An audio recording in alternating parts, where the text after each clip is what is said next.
साक्षात् गुरुर्मुख्यविधीयते सदाशिवसमारम्भां शङ्कराचार्यमध्यमाम् अस्मदाचार्यपर्यन्तां वन्दे गुरुपरम्पराम्। ॐ सहना भवतु सहनौ भुनक्तु सह वीर्यं करवावहै तेजस्विनावधीतमस्तु मा विद्विषावहै। ॐ शान्ति शान्ति शान्ति। Let us read the Mandukya mantras 5 and 6.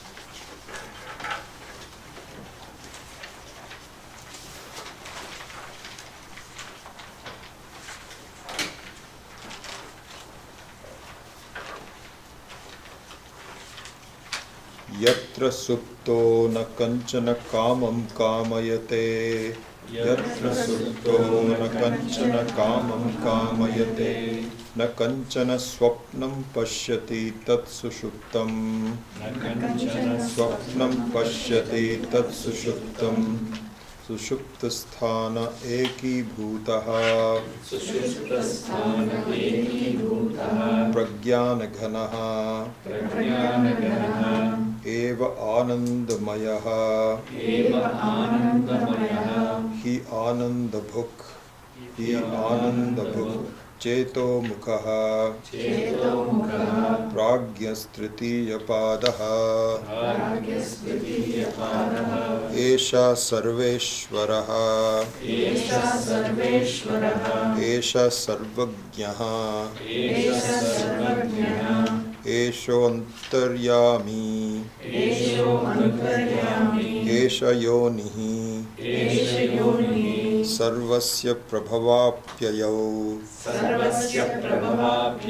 हि भूतानाम्।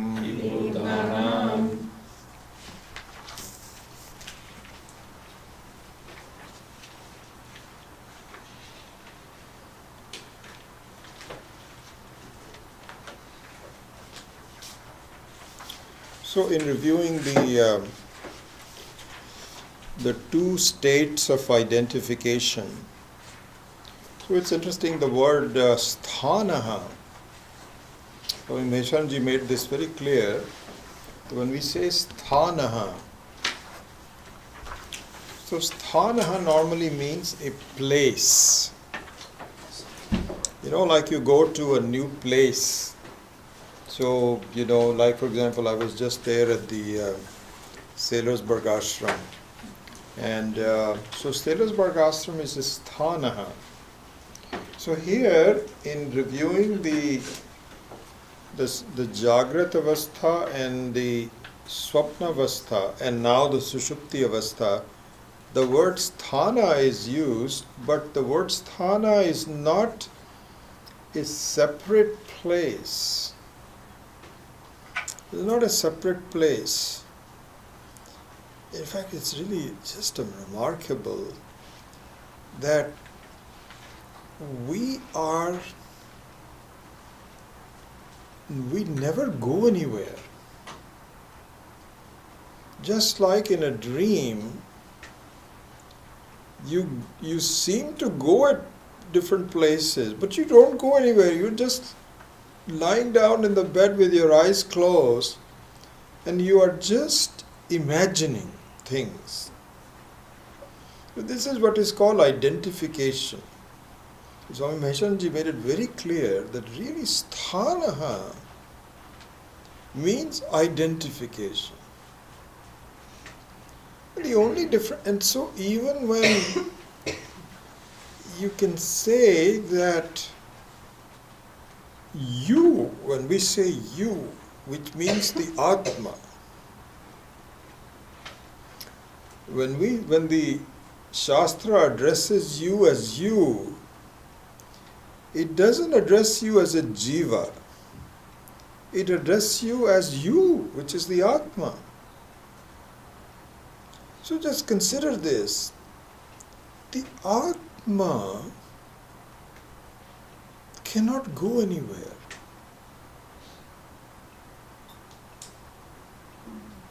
Because when you say to go, What does that really mean? It means that you have vacated a previous place to go to a new place. That's what it means to go. So when I went there as a jiva to the Sailorsburg ashram and also to New York City, then I vacated the West Coast and I went to the East Coast. So as a jiva, there is some travel. Like as a dream character, you have some travel. But really speaking, the Atma cannot travel even if it wants to. Why not? Because it is unchanging. It is always there. And it has no place where it is not. It is like a sky. This is the Atma. So therefore, when you say sthanam, it is not a place. It really is just identification. At this moment, I'm identified with a dream as a dream. I'm a dreamer. As Taijasaha. And at this moment, I am identified as a waker, which is Vishwa. And then, because of that identification, the Atma seems to travel. See, this is how the day goes. And really speaking, there is very little difference between a dream and a Jagrata Avastha. Very little difference. It is something, both of them, Swami Maheshwaranji pointed this out, both of them are like a 100-rupee note. A 100-rupee note, which is a piece of paper. And we hear, for a good reason, I'm not saying dollars, I'm talking about rupees. I'll show you in a minute. So a 100-rupee note, or 500 rupee, let's say 500. 100 these days this is kind of nothing much. So 500-rupee note. So the 500-rupee note is something which is just useful for transactions. But it doesn't have any reality of its own. And to see this, all you need to do is to catch a plane to Burma, next door, or to Bangladesh. And you try to give the 500-rupee note, and they'll say, what is this? I won't accept this. And by Indian rupees, you cannot even, this is why I'm just saying, there's no value outside a particular assumption. So in the India, it's an assumption. There also, Modi ji demonetized everything. One day you just became, just paper for nothing. So it's an assumption.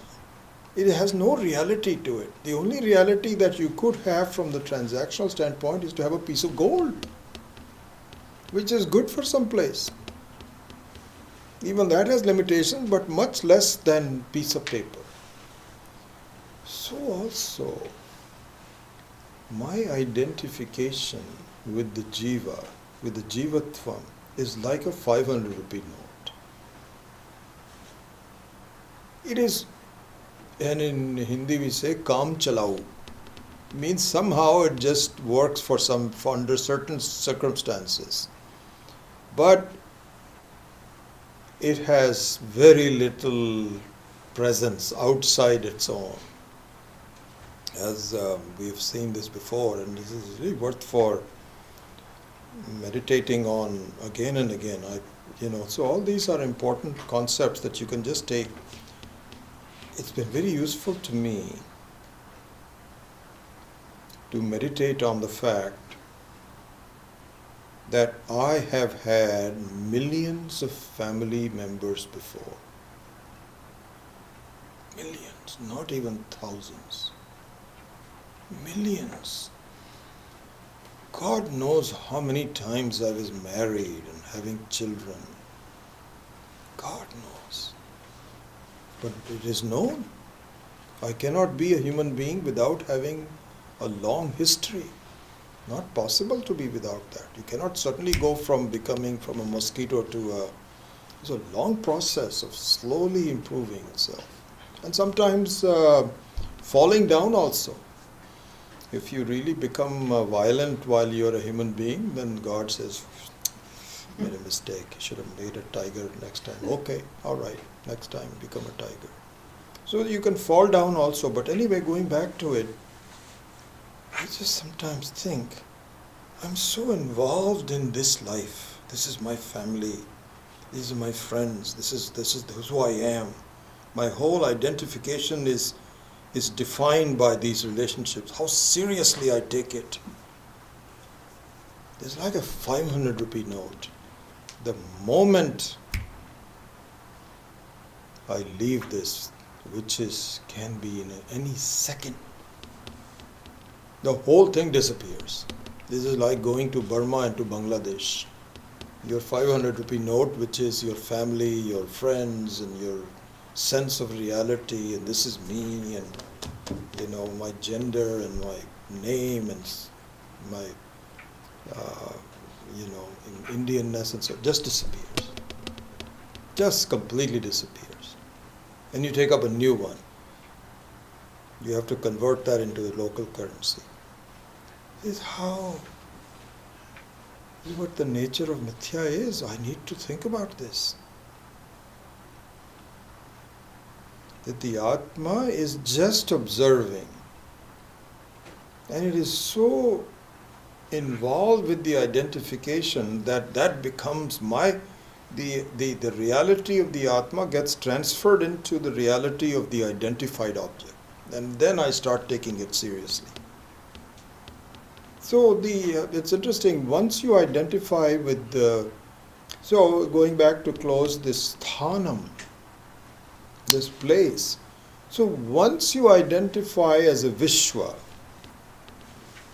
then all the laws of that identification apply to me. As a Jiva, then I go to places. I suffer. I am sick. All things happen at the same time. All because of the identification. And very interestingly enough, Swami Maheshanji gave this beautiful example. He said, if you look at it, there are lots of different ways of comparing and contrasting. I'm still going back to the up to verses number 1 through 4, just to finish it off. Then we'll go to 5 and 6. But Swami Maheshanji said, look, the only difference between Swapna and Jagrata, is the difference between giving a loan to a friend and investing in a government bond. How so? So both of them are debts. Both of them are debts. In the sense, from that perspective, you are giving the debt means you can visualize it that your sense of oneness with Ishvara is lost when you give your money away. It's just a way of looking at it. So when you give a debt to someone, that means that your understanding that I am the Sakshi is not there. Now, this debt has two forms. Swapna is like a personal debt to someone. You never know how long it will last, whether the money will ever come back to you or not. This is why they say, it's interesting, that generally speaking, you should not give money to friends and family. Very difficult. And especially small amounts. Don't even give small amount. People forget.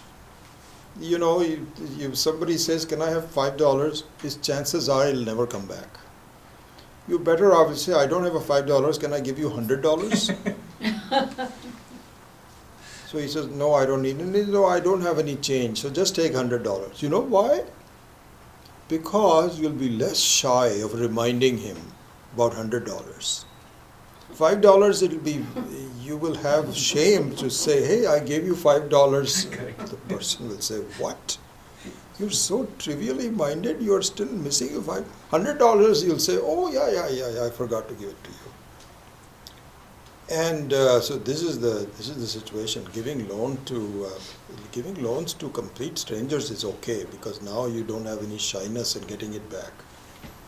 So the swapnavastha is like giving loan to someone, and you don't know when it will end, when it will be given back.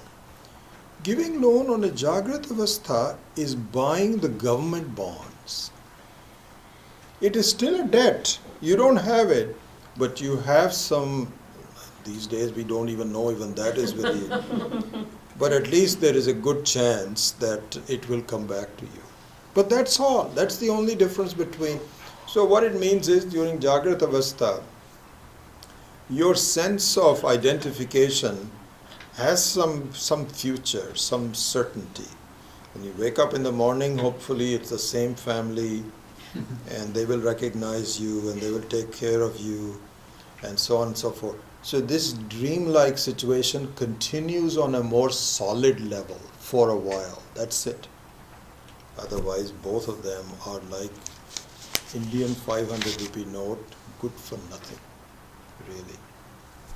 And the sooner we recognize that I'm just wasting my time,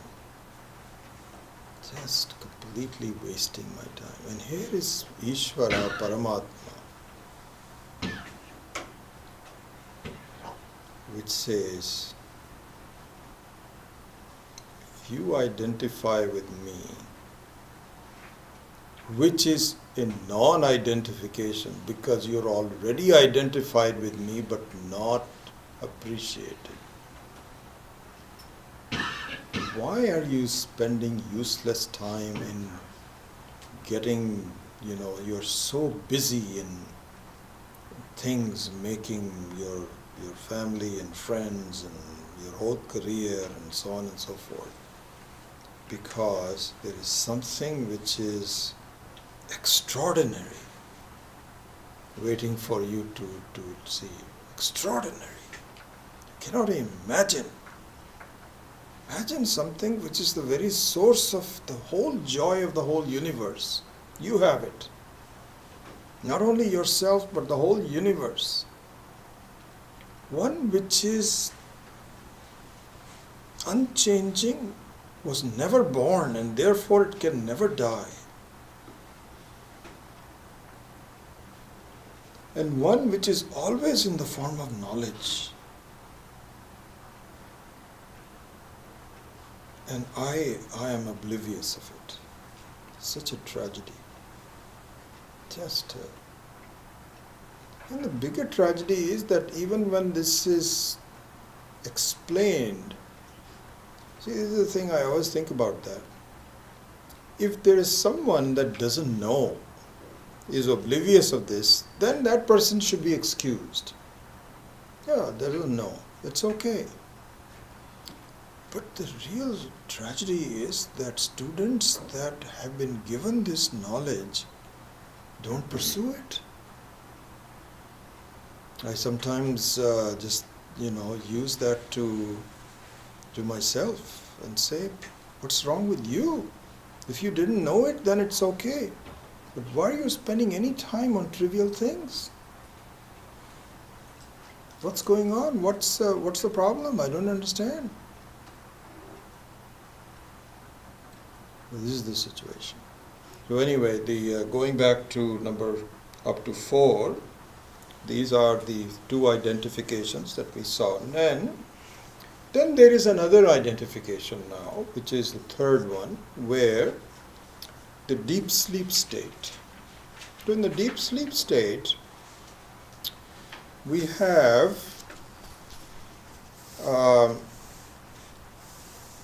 no, there is no identification with a live person that has desires. No identification. We have no desires whatsoever. Because what's characteristic of the Swapnavastha and Jagratavastha is the state of identification where you desire something. In fact, even now, for example, we want to be better. We want to go to a different state. Because even now, whether you're attending classes or not, no one is satisfied what they are. So this is what Swami Dayanand Ji used to say, the sense of changing. You always want to change. Because this is the quest. You cannot rest until you are totally done. So what characterizes the very process of being awake or to be dreaming is a sense of kamana, of desiring. But for this identification, na kanchana kamam kamayate. There is no sense of desire. And the reason for that is that the very source of desiring is also suspended, which is jivatva. See, as long as you are a jiva, the very definition of jiva is that you have a sense of incompleteness. You cannot, those two go there's the two sides of the same coin. Sense of incompleteness and a sense of desiring. But imagine that you as the Atma identifies where you are not a jiva. That means there is no desires. Now swapnam pashyati. Swapnam pashyati means that because there is no desires, you don't fulfill the desire by doing things, by imagining things, by changing. None of that. So this is what it means. Na suptaha kanchana kamam kayate, na kanchana swapnam pashyati tat sushuptam. Sushupta sthana. So sushupta again now, the sthana means identification. Your identification is with nothing. Eki bhutaha. You are, everything is collapsed into, and so here, one collapsed meaning, the word collapse here means, Swami Maheswaranji made a very interesting, long commentary on this as we have gone through. So he has said, there is a difference between vairagya and uparatihi. So if you look at the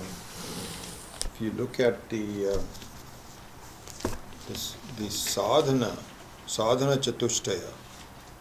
Remember the sadhana chatushtaya? So it is, the sadhana chatushtaya says viveka, vairagya, shatka sampattihi, right? Which is shamadama,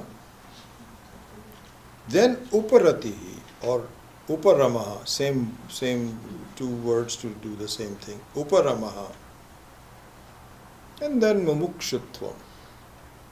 So that's the sadhana chatushtaya, as you're all familiar with, which is how I should approach the freedom from identification. So viveka, vairagya, shatka sampattihi, samadhi shatka sampattihi, and mumukshutvam.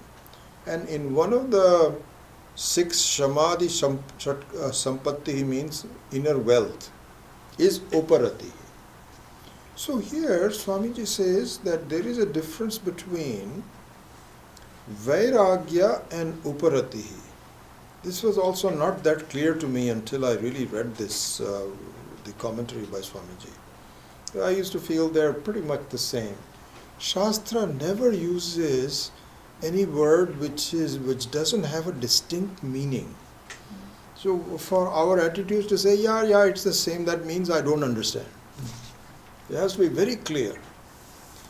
So here, Swami Vishanji says there's a difference between Vairagya and Uparama. What is the difference? The difference is, in Vairagya, there is an attempt to not have raga dominate your life. So raga means that you have a certain tendencies. Like for example, you like ice cream. And then you are told that, listen, you've got diabetes and you're killing yourself by eating sugar, and also on top of that there is all this fat and so on, you should not be eating it.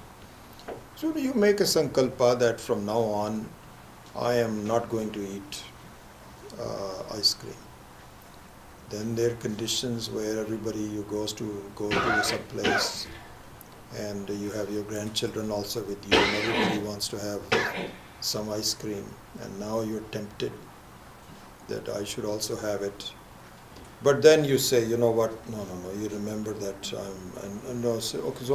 what happens generally is, which is really happening to me also, you don't want to spoil everybody else's food. They'll say, okay, you take it and I'll take a spoon from you. This is what happens. You take one spoon from it and then that's it, you're also... This is called Vairagya. It's called Vairagya. Uparati means that it doesn't matter to you whether the raga is no longer there. You can give it up or you can take it up, it doesn't matter. That is the true Vairagya. It's the next stage of the Vairagya. It's an advanced Vairagya. So there are lots of examples of this. Swami Dayanandaji's favorite example was playing marbles with your grandson. When you were small, when you were young, you were playing marble. I remember playing marbles a lot. And I used to have a collection when I was growing up. And then my grandma will say, I think it's time for you to study. You've been playing too much. And I said, no, another 15 minutes, this, that, or the other. Afterwards, when you grow up, you don't have any desire to play.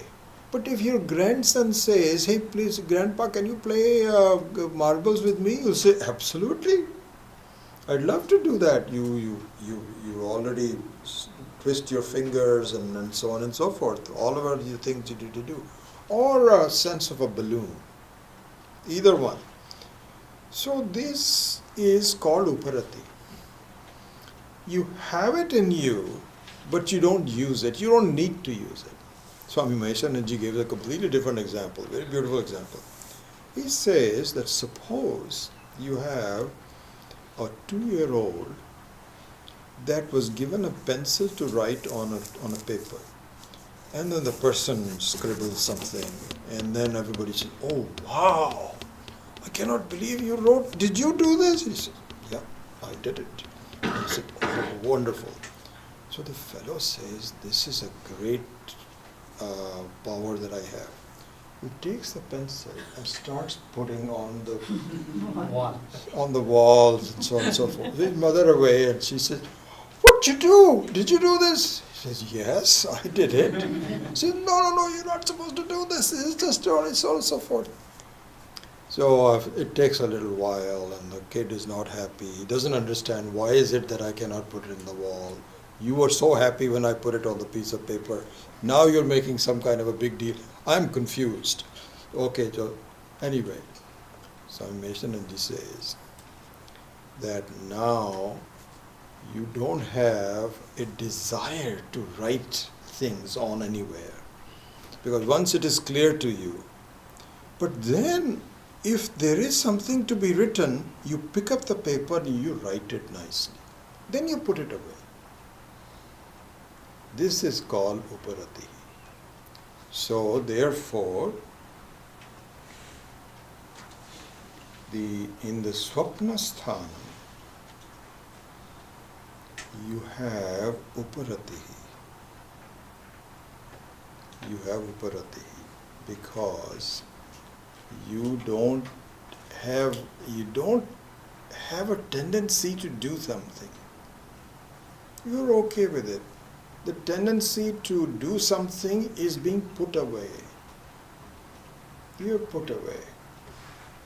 And so much so, just like, so look at this, because if we make a statement, we have to justify it. When we say that you have uparati in sushupti sthanam, you say, why? Why is it sushupti? Why not, why isn't it vairagya? Because, like for example, in the case of a person who knows that I don't have to play marbles, but if the occasion arises, I will play. I don't have any problem. You cannot say, no, I cannot play marbles because I'm now grown up. Grown up people don't play marbles. And you're spoiling your grandson's experience. You can play marbles, but you don't need to. Similarly, in Sushupti Sthanam, you are okay not doing anything. You see, that's the thing. Why am I okay? Because you're happy not doing anything. You're happy just the way you are. This is why we love to go to sleep. There's no action, no nothing, but it doesn't bother me. I put it away. I have some status, some existence which allows me to be happy without having to do anything. And in fact, I would say this word cheto mukhaha is an important one in this context. Why? Why do I say that? Cheto mukhaha means that one which is a door, mukhaha here means a door, not a mouth, but a door. A mouth is also a kind of like a door where you swallow things and so on. It's a door to the other states of identification. In non-identification, you're happy with. You're happy with the non-identification, but with that non-identification, if you want, you can be some identified with something else. It is like you don't have to write all the time. You don't have the tendency to write with a pen or pencil all the time. But if need be, you can do it. But you're okay not writing anything. You're just reading, and it's not like you're having some itch in your fingers to say, I've got to write something, just like a child does. Because you can imagine once the child finds out, my God, I have a powerful weapon, then it writes all over. It's not like that. You just put it away. So this is called eko mukha, cheto mukha. Cheto mukha means that, so embedded in cheto mukha is there's uparama. You're okay. This is an important thing because in a way the sushupti should teach us some interesting lessons for me to understand myself as an Atma, which is, first of all, that, one is that if I am not a jiva, then who am I? You are one with Paramatma. You're one with Paramatma. Like for example, supposing supposing you are not a jiva. If you're not a jiva, you're still there, right? You're still there. Then if you're not a jiva, then who are you? Oh, I am nothing. No, I am not nothing. because it's a very pleasant experience. And the pleasant experience is because I am with Paramatma, with Ishvara. I am the very Ishvara itself. I am the very Brahman. When I say Ishvara, I should be careful because everybody says, how can you be Ishvara? Okay, forget about Ishvara, but I am Brahman, which is Paramatma. And so when I am not Jiva, then I am Paramatma. It's very pleasant. The other thing that it is very useful for me to, as a gateway to understanding myself, is the following, which is my assumption that I have to do something for my happiness is false. Is false. I don't have to do anything. I am perfectly okay by not doing anything.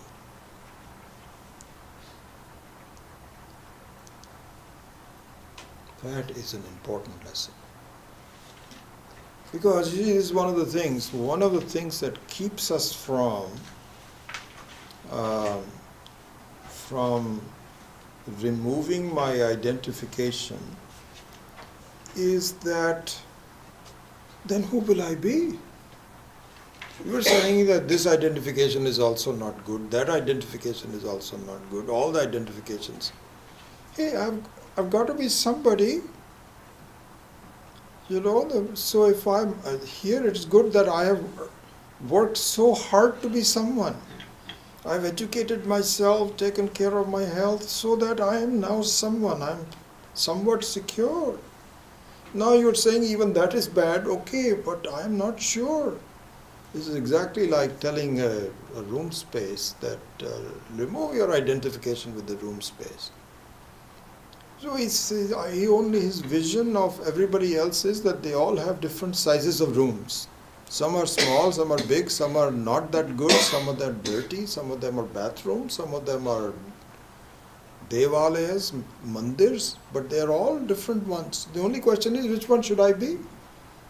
And then you say, no, don't be with anyone. He says, what? What are you talking about? So it's interesting that the Sushupti Sthanam,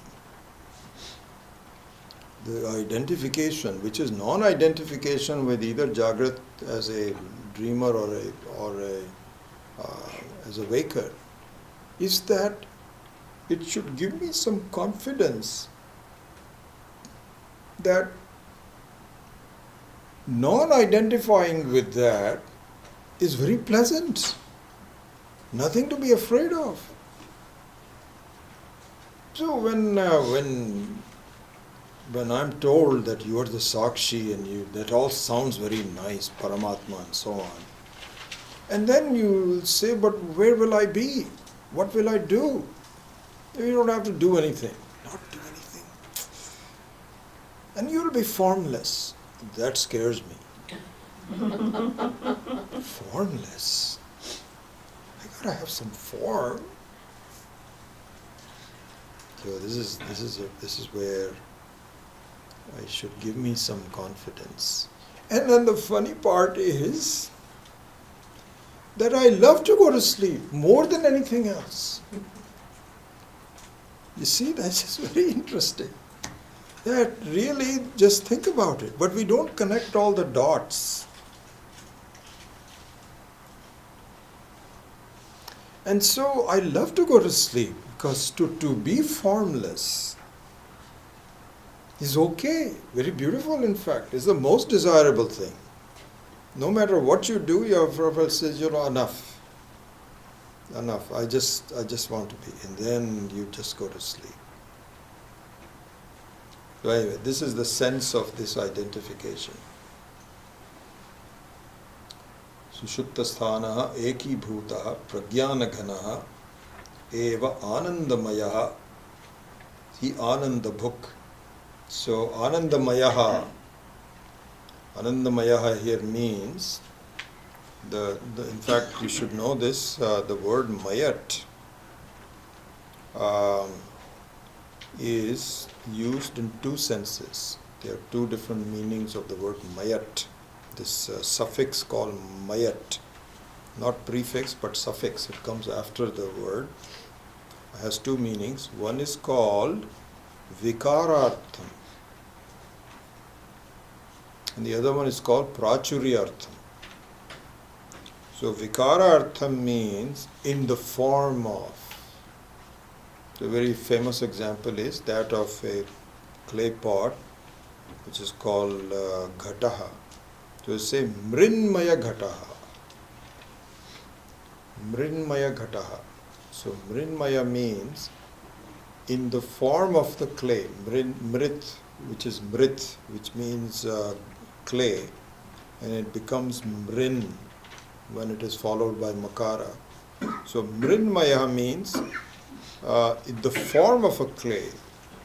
So this, for example, you can have a pot which is made out of wood or metal, but here you say this is a clay pot. So there the mayat use is as a vikarartham. Whereas if you say a cookie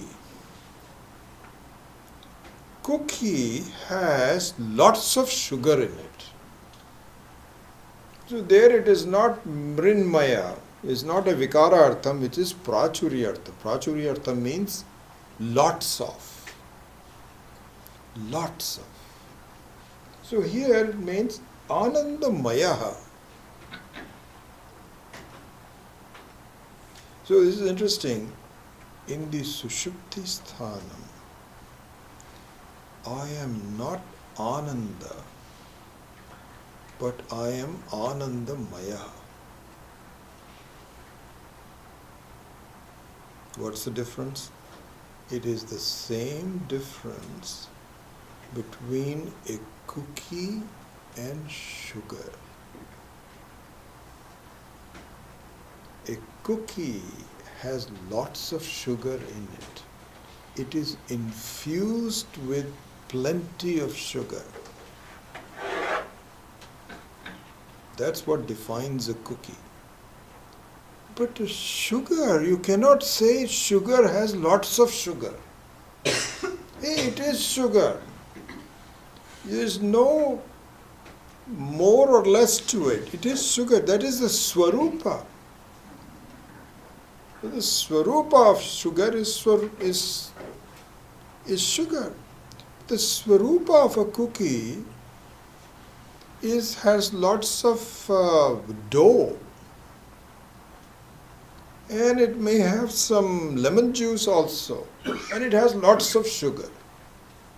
So therefore, the sushupti sthanam is anandamayaha, not anandaha. This is why, because if it was Ananda, then it would be the Swarupa of Ananda. And in fact, in the Brihadaranyaka Upanishad, there is a very famous statement. She says,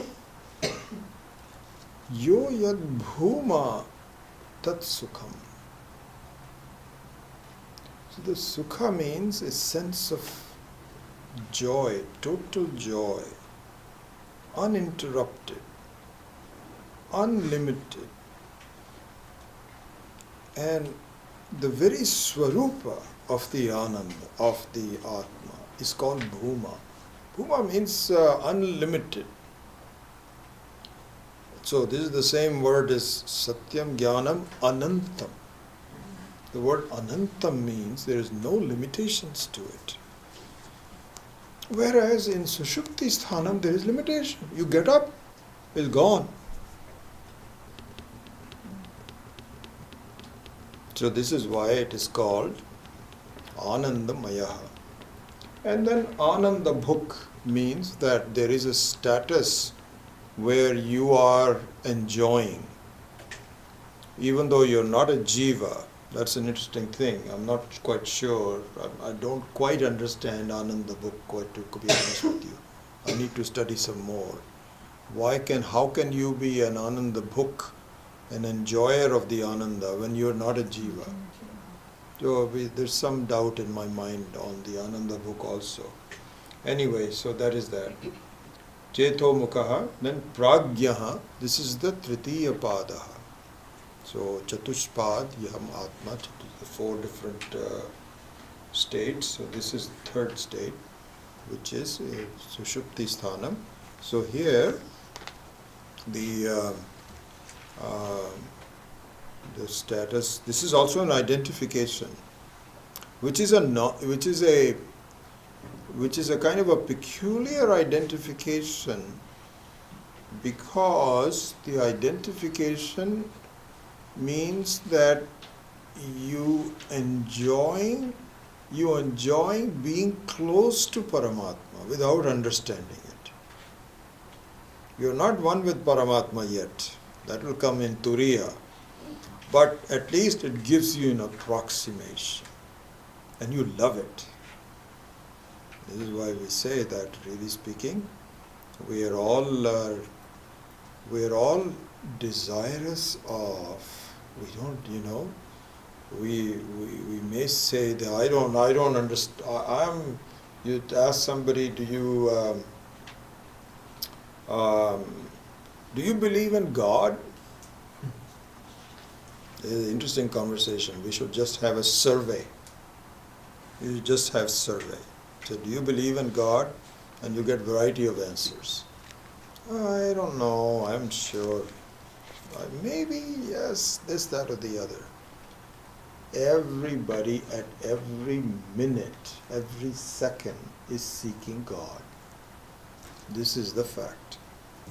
Whether we express it, whether we do it accurately or not, how can we say that? Because we are seeking Ananda. Ananda is the nature of God. No one, even a person who commits suicide, is seeking Ananda. This is not what I want to be. There must be a better way. Ananda, seeker of Ananda, seeker of God. And there is only one source of Ananda, which is Ishvara. Ishvara is the Swarupa.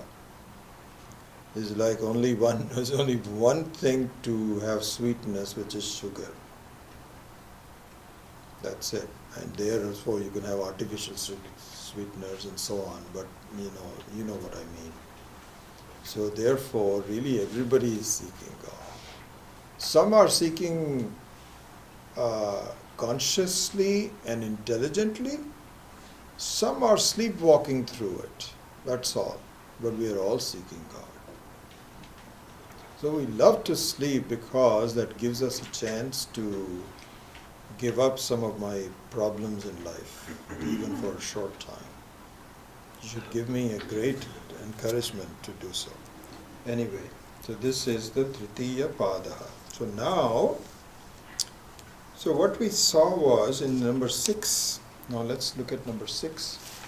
Eshaha Sarveshwaraha, Esha Sarvagyaha, Eshaha Antaryami, Eshaha Yoni, Sarvasya Prabhavao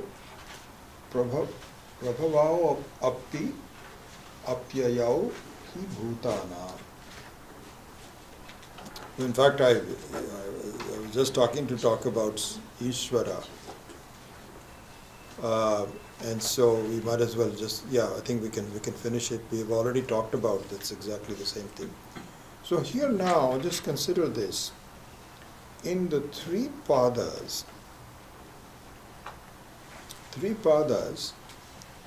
there were twin things. What are the twin things?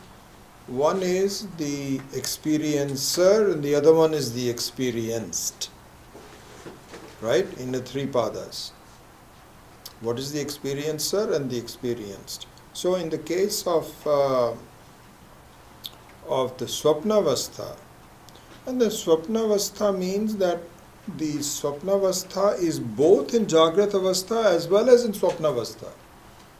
Swapnavastha is not just exclusive to itself. It is exclusive because there is no Jagrat Avastha in the Swapnavastha. But there is Swapnavastha in the Jagrat Avastha also. Why? Because your thoughts, etc., your daydreaming, you're just thinking in general, is exactly like Swapnavastha. Okay? So in Swapnavastha, you have what would be called your, so you are a dreamer. And the whole gamut of things that you could be experiencing is Hiranyagarbha. The different thoughts, different forms, etc., it's all Hiranyagarbha. Then as a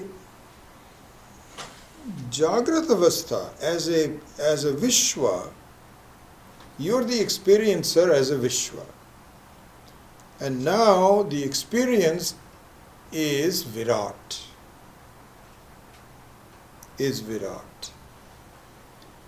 Now similarly, in the Sushupti Avastha, you are really not even there. See, this is a good way to look at it. You are not even there. You could say, I am a sleeper. So the sleeper has been given a name which is called Pragya. But the Pragya is really not a Jiva, because the Jivatvam is not there. So it is some kind of a status. Then what you are is really nothing but one with Ishvara. That's why the experienced in the Sushupti Avastha is Ishvara. You see that? So one is the Hiranyagarbha, one is Vaishwanaraha or Virat, which are nothing but within Ishvara itself, all within it. And then in the Sushupti Avastha, what is experienced is nothing but Ishvara. This is why you have the Ananda book, Anandamayaha, etc., etc. That Ishvara is Eshaha. And so this word Esha is also interesting and important one. So Eshaha means this. It doesn't mean that. Etat, Eshaha means this. This is only used when something is directly experienced. You can say that room, but this room means you are here. This is why Eshaha is used. So this is the thing, it's not as though you are talking about Ishvara as some remote person. The remoteness of Ishvara, as we were saying, if we do a survey and say, do you believe in God? And he says, it's interesting. Supposing you are a Vedantin and you ask someone, hey, do you believe in God? The Swami Dayananji used to say this. This is from his teachings, I remember. And the person says, no, I don't believe in God. And then he says, do you? And you say, yeah, I do believe in God. So now you are in opposite sides of the thing. That I don't believe in God, you believe in God. We don't look at the same thing. Then you ask him further, which God do you not believe in? And the person says, there is so much terrorism and there is death of this, that or the other. If there was God, He would never allow this to happen. And he says, you know what? You are right. That kind of a God I also don't believe in. So you are alike. It's exactly the same.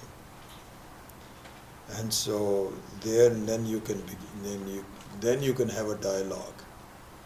Then you can have a dialogue. It's just like uh, we had done a video of Swamiji's satsang from the Piercy days, and this was shown, if you recall, this was shown at Swamiji's when we did a ceremony after his Mahasamadhi. I think someone had picked it up from YouTube. And the funny part is, I am there in that video. I had full hair at that time, black hair and so on. I'm sitting there in 1979. It's a remarkable satsang where somebody says, Swamiji, how do I discuss Vedanta with friends? So Swamiji says, why not? Why can't you discuss it? And so this person says, Swamiji, I tried it, and they'll say, no, I don't need Vedanta. I don't need Vedanta. You may need Vedanta, but I don't. So Swamiji says that, okay, here's what you do. And he says, okay, you don't need Vedanta, it's okay. How are you doing in life? Oh, I've got, I'm doing okay, but, I've got a couple of problems. My daughter is not studying enough, and she is, spending a lot of time. And say, okay, anything else? Yeah, my job's not going that well, actually. So there's a long list of things. Then you slowly say, you need Vedanta. You need Vedanta. For all those reasons. And he says, really? Will that help me? Yes. So this is exactly like the same way where you say that, no, I am okay, I don't need anything. But really speaking, I don't need God, I don't have any ideas of God. You just need to understand it, because anything there is nothing but God. Eshaha sarveshwaraha. Your reality is also Ishvara as a Nirguna Brahman, and your appearance as a non-reality is also Ishvara as Saguna Brahman. So there is nowhere Ishvara is not there.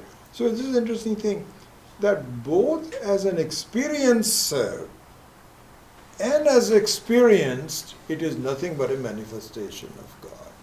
As an experiencer, real experiencer is a Sakshi, not even as a Jiva, but as a Sakshi. It is nothing but Nirguna Brahma. And you as a Jiva, obeying the laws of the creation, is also under, and this is what is called Antaryami.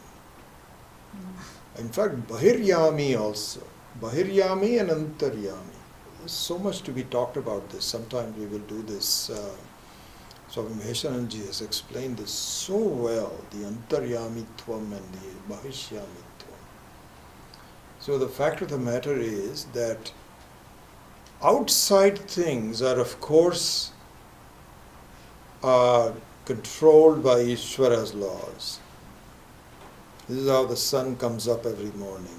This is how the whole laws of the universe. It's so beautiful, I tell you, from my window I see this.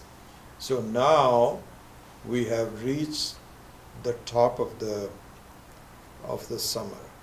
And where the sun rose this morning was from a point, now it is going back. And in the winter time, the sun comes up from about this way. Then it comes back here. And now on the 22nd of June, in fact we're very close to it. This morning also I was welcoming the sun. It just rises from here. And that means it doesn't rise, but the tilt of all laws of Ishvara. So beautiful laws of Ishvara. So as a Bahiryami also it is Ishvara alone. As an Antaryami also it is Ishvara. How? What you think is you is nothing but the thoughts of you as blessed by Ishvara. is this you as a creation of Ishvara,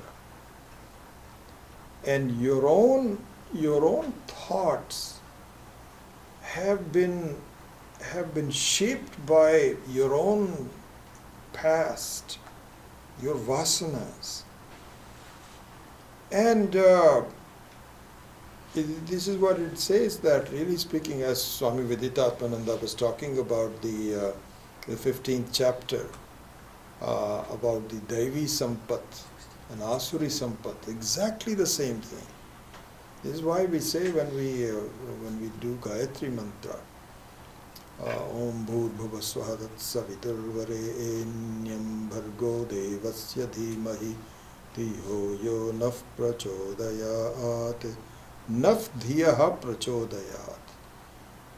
May you make sure that my thoughts are going in the right direction. May you are the one. Please, I have capability of both good thoughts and bad thoughts. And please keep the bad thoughts away from me. Don't make sure that I don't choose that from the prarabdha karmas, sanchita karma. Make sure that my thoughts are, you're the master of it. Can you not make sure that I'm headed in the right direction? Please do so. I beg you. This is the Gayatri Mantra. I made a promise to myself that as far as possible, I don't always do it. Sometimes I do get up after the sunrise, but I welcome the sun with these 3 Gayatri Mantras, Ucharana. May my thoughts, and so this is a huge topic, we'll talk about it sometimes. In fact, there is a book by Swami Maheshananji, which I was reviewing recently actually on my trip, called Sadhana Sangrama. Huge book. Beautiful explanation about Ishvara as a prerayita, how he works as an antaryami. And so really speaking, you think it is your thoughts, but in fact they've been blessed and created by Ishvara to be expressed by you. And so this is what it is. Eshaha sarveshwaraha sarvagyaha etaha antaryoni eshaha yoni. So yoni here means the material cause. So when you say yoni, so the garbhasthanam, so here means the material that you are made out of all. So really everything is nothing but Ishvara, but we don't realize it. We just say this is me. It's a mislabeled bottle. Mislabeled bottle. Sarvasya prabhava apyayau hi bhutanam. So here, the experiencer is also the creation of Ishvara, and the experienced is also the creation of Ishvara. So that now completes the 3 padas. And then with the verse number 7, na bahish pragyaha, na antar pragyaha, etc. Then the 4th pada, which is Turiya, which is the pada on which the other 3 padas are superimposed, will be discussed, and that we will of course take up next few classes. Om Swasti Prajabhyah Paripalayantam Nyayena Margena Mahim Mahisha Go Brahmanebhyah Shubhamastu Nityam Loka Samastha Sukhino Bhavantu Kale Varshatu Parjanyaha Prithvi Sasya Sharini Desho Yam Shobharahitaha Brahmana Santu Nirvaya Sarve Bhavantu Sukhinah Sarve Santu Niramaya Sarve Bhadrani Pashyantu Ma Kaschit Dukkha Bhag Bhavet Asato Ma Satgamaya Tamaso Ma Jyotirgamaya मृत्योर्मा अमृतं गमय ॐ पूर्णमदः पूर्णमिदं पूर्णात् पूर्णमुदच्यते पूर्णस्य पूर्णमादाय पूर्णमेवावशिष्यते ॐ शान्ति शान्ति शान्तिः हरि ओम श्री गुरुभ्यो नमः हरि ओम